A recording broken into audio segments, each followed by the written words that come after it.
In the news tonight, the power company questioned about its borrowing practices. Individual responsibility stressed as Barbados discontinues daily COVID-19 dashboard.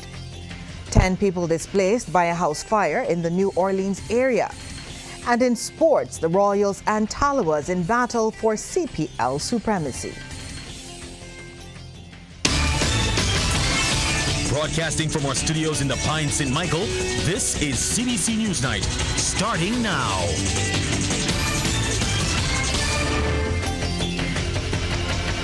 Very good evening to you. I'm Lisa Broom. Thank you so much for tuning in. In our top story tonight, questions raised about the Barbados Light and Power Company's source of funding during the 8th day of the Fair Trading Commission's hearings into the company's application for a rate increase. This as the BL&P's Director of Finance, Ricardo Jennings, was cross-examined for the entire day. During his cross-examination of Mr. Jennings, intervener Lieutenant Colonel Trevor Brown introduced the issue of the power company borrowing from the investors versus borrowing from commercial banks. He said since investors' money came at a higher rate, it would be a burden to customers. Somebody has to mediate between the interests of investors who tend to be the people making the decision and the customers who end up paying the costs. Because you have one force trying to use expensive money because they get better dividends, and the other force want cheap money because the expenses incurred on them is fewer. I'm not sure I agree with that premise. I don't think that the equity supplier is interested in having more expensive money as a source of capital. Wait, they don't like dividends? It's the issue is the overall cost to the customer. If I'm selling cars and I have a high cost to produce the cars, then the price for the car makes it expensive to sell. Mr. Jennings, that applies if you have competition. You don't. So let's move on. I'm not entirely sure that I agree. Intervener David Simpson asked him if the Light and Power's rate of return forecast fluctuates, what's to stop them from returning for another increase?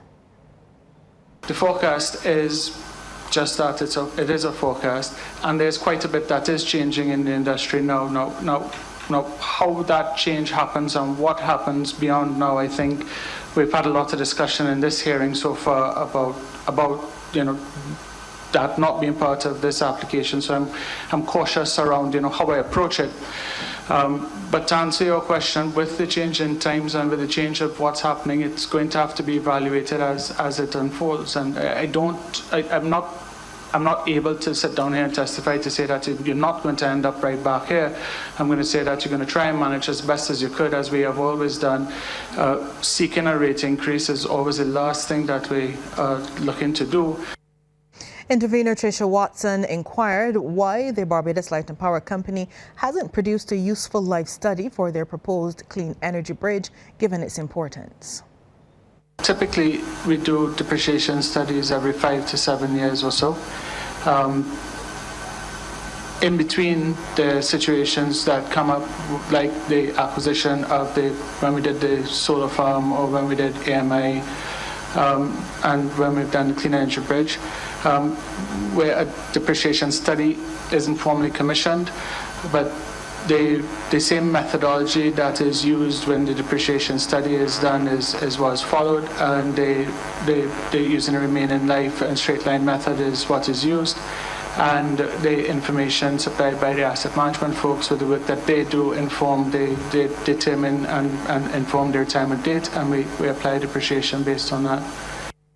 Meanwhile, the Barbados Light and Power has started to implement higher electricity rates on a temporary basis. The Fair Trading Commission previously granted the utility company's request for an interim rate increase effective September 16th. The Commission ruled the interim rate would be capped at 50% of what the Light and Power requested for all customers. Now, in a statement, Light and Power's Manager of Customer Care, Rodney Doughton, said over the last few days, the company had been reviewing the FTC's decision to ensure its actions are in keeping with the order. Some accounts bill from the September 16th order date will carry the new interim rates at the approved 50% cap as mandated by the FTC. We understand the challenges which some persons face and assure customers that the company will continue to lend support to customers during the transition. Our customers continue to be at the core of our operations. I wish to affirm our commitment that in the event the FTC sets the rate in its final decision that is lower than the approved interim rates, we will refund customers the difference between the interim rate and the final rate with interest. Well, Barbados' daily COVID-19 dashboard will be published for the last time today. According to a release from the Ministry of Health, it will be replaced by a twice-monthly publication of the COVID-19 statistics. And on this final day of the daily dashboards, we see that Barbados has recorded one more COVID-19 related death. According to the Ministry of Health and Wellness, a 90-year-old man died yesterday as a result of the virus. This brings the total number of COVID-19 related deaths in Barbados to 560. Meanwhile, 34 new positive COVID-19 cases were registered yesterday. These included 16 males and 18 females. According to the health officials, 323 tests were conducted on September 29th by labs across the island. The cases consisted of 11 people under the age of 18 and 23 who were 18 years and older. The number of people in isolation facilities was 26, while 182 were in home isolation.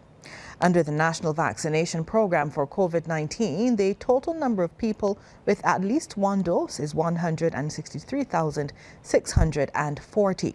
The total number of fully vaccinated people is 154,665.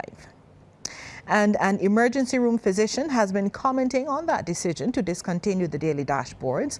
Dr. Hilary Moore weighed in on this development on CBC's The Morning Report. She says she understands to some extent, given that fewer tests are being done, there has been less severe illness with newer variants and a reduction in the number of deaths. But Dr. Moore would prefer if the island's COVID numbers were released more frequently. I really am not too sure how much effort, manpower, money is spent on doing the daily dashboard. So I can't really say if from a financial standpoint of view that is better.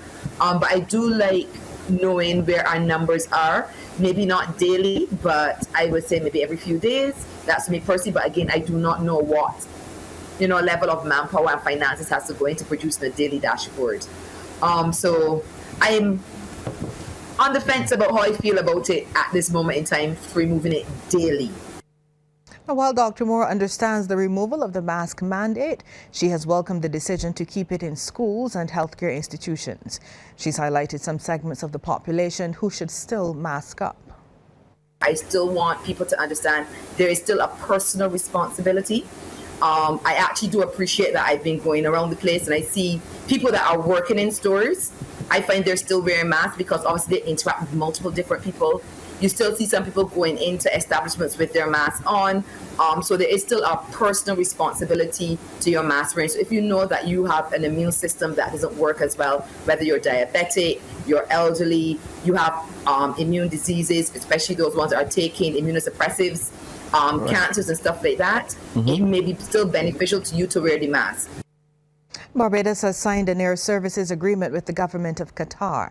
Minister of Tourism and International Transport, Senator Lisa Cummins, formalized the agreement while attending the International Civil Aviation Organization's 41st General Assembly, which took place in Montreal, Canada.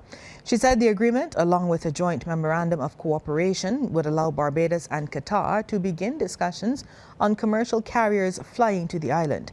The minister, who has responsibility for the Civil Aviation Department, also noted that Qatar has agreed to support Barbados in capacity building for the creation of a new civil aviation authority. This would include the training of Barbadian nationals and the provision of scholarships in the area of aviation. According to Senator Cummins, for the first time in Barbados' history, a civil aviation authority bill will be laid in Parliament in the coming weeks. And coming up on NewsNight, 10 people displaced by a fire that razed their homes. Stay with us. A fire at Rock Gap, New Orleans damaged one house and destroyed a shed this morning. In the process, it displaced 10 people, 4 adults and 6 children. A second house owned by 66-year-old Paul White received heat and water damage. He shared his experience.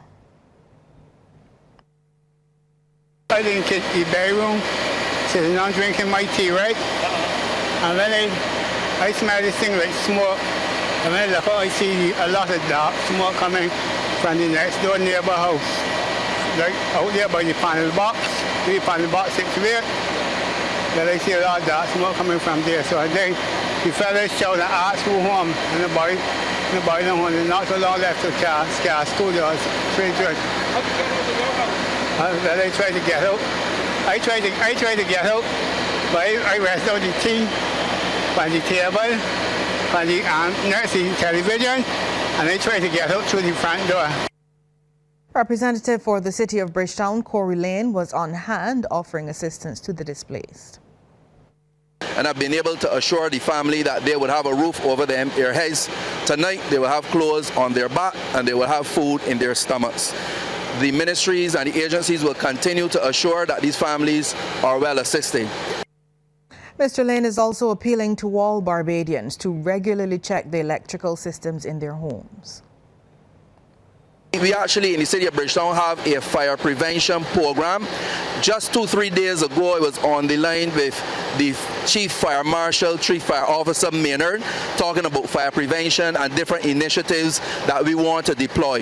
The Constituency Assistant 3, Jafai Yard, he's been working with the fire service with the program that we are bringing for fire prevention. Because it's all well and good to come here every once in a while with a fire and say that we are helping someone after the fact. The real mission is to prevent these fires. Well, the Barbados Fire Service is getting additional resources in the very near future. This from Home Affairs Minister Wilfred Abrams during a ceremony to award service medals to the firefighters.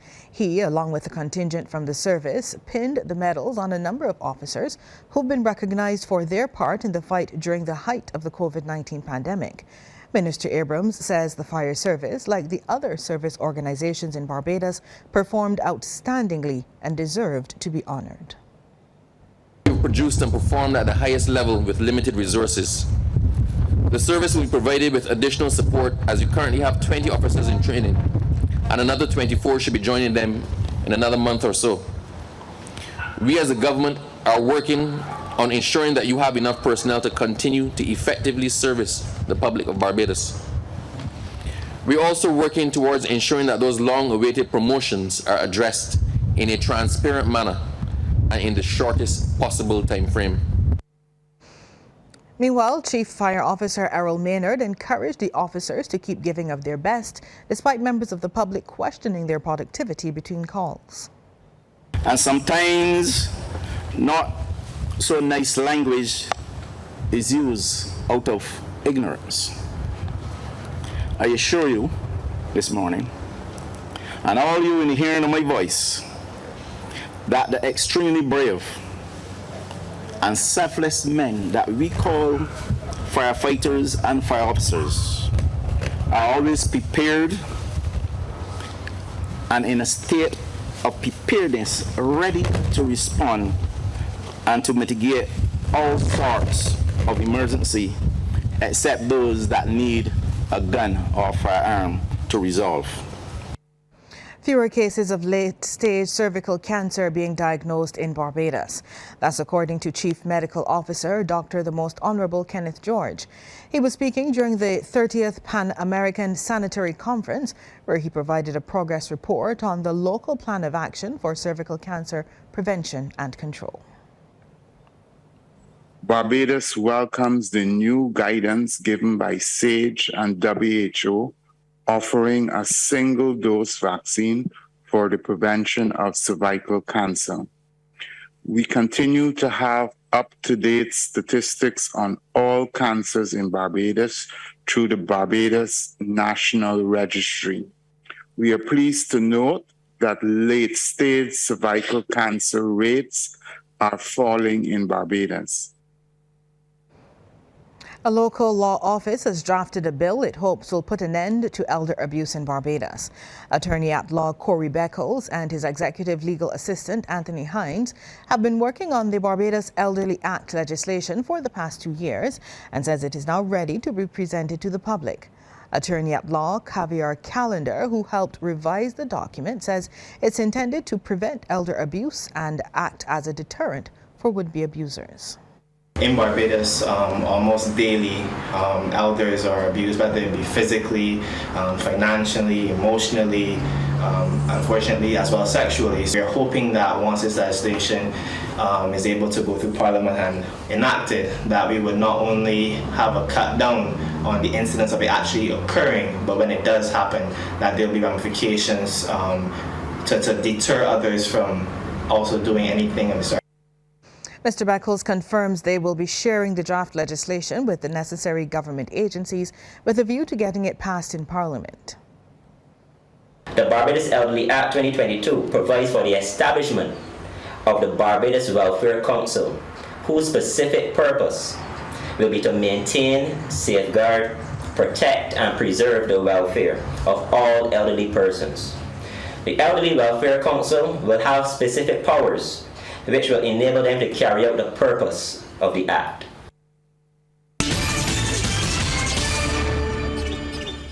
Sports time now. We head over to the sports studio where Mark Seal is standing by with the details. Good evening, Mark. Very good evening, Lisa. There is a new leader in the Goddard Enterprises Limited Women's Volleyball Senior League. Burger King Clapham Toners have taken over from UWI Blackbirds on 27 points, one more than UV. Now, this has been aided by Blackbirds losing again to Phoenix Security Services Carlton in the latest set of matches this week at the Wildy Gym. Carlton toppled the Blackbirds to a stunning defeat, 25-20, 14-25, 19-25, 27-25, 15-12. Now, also falling further back are the Chargers, who were beaten by Deacons in 5 sets. This matchup was a close 5-setter with Deacons in green taking the first. On this point, after Chargers, Janila Avali is blocked by Tamisha Webb. Possession is gained by Deacons, and this sets up Abby J. Carrington to elevate and spike over the blocks. Deacons winning the first set, 25-22. The Southpaws had it going on for Deacons, and served by Marissa Dowell gave Chargers all types of problems. We had the eventual free ball, passed by Carrington, set by Andrea Flores, and Serena Edwards spikes it off the blocks and out of bounds.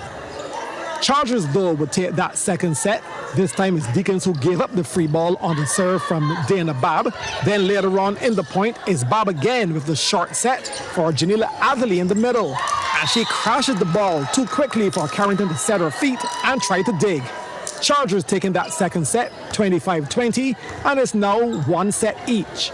The seesaw battle continued into the third, but this would prove to be the easiest of the 5. Flores didn't provide Carrington with the best of sets, but the soft attack still got Deacons the point, as there was major miscommunication in the backcourt for the Chargers team, as Deacons takes that set at 17 to go 2-1 up. Chargers regroup from that, however, to force a 5th set. Here, the veteran Julia Lewis with the serve, and Chargers working that middle hitter to their advantage. Avali did well. Not only is she swinging hard, but she's also looking for the placement, finding lots of open space cross court. Chargers taking the 4th at 22, and it's now 2-all. Lewis again with the serve. Chargers with the overpass, and it's met at the net by Kamisha Webb, who puts it down for the easy point and the lead, as Deacons won that set 15-12 and the game 3 sets to 2. Build resilience. That was the advice to the Business Roundtable Forum from President of the Caribbean Development Bank, Hyginus Leon. And in his address to business officials from the public and private sector and the University of the West Indies, the CDB official said resilience takes investment and called for a new deal. We need to build resilience of the entire economy, meaning resilience of people, resilience of institutions, resilience of markets. But resilience takes investment. That is why we need a new deal. The CDB president said the United Nations had established 17 Sustainable Development Goals agreed to by governments aimed at improving societies, tackling climate change, and preserving natural resources, and gave a breakdown. So between 2023 and 2030, the deadline that's established by the UN for achieving the SDGs, the region will require at least 40 billion for sustainable energy, 22 billion for water and sanitation, 11.5 billion for transportation, 13 billion for agriculture and food security, and another 12 billion for digital transformation. And as I wrap up tonight, I'd like to take this opportunity to thank you very much for your support over the years, as this is my last newscast here at CBC and indeed my final day here at the corporation. I'd like to thank you all for, over the years, inviting me into your homes, welcoming me whether on TV, on radio, or when I come out into the field to do stories. And I'd also like to take the opportunity to thank the staff here, my colleagues at the CBC, because as you know, it is really a team effort to get us here tonight to bring the news to you. So all of my colleagues in the newsroom, the production staff, Joanna Jones and her makeup team, for every time that we're here making us look good. Thank you very much. I look forward to starting a new phase of my life, and just once again, thank you very much for your support over the years. Good night.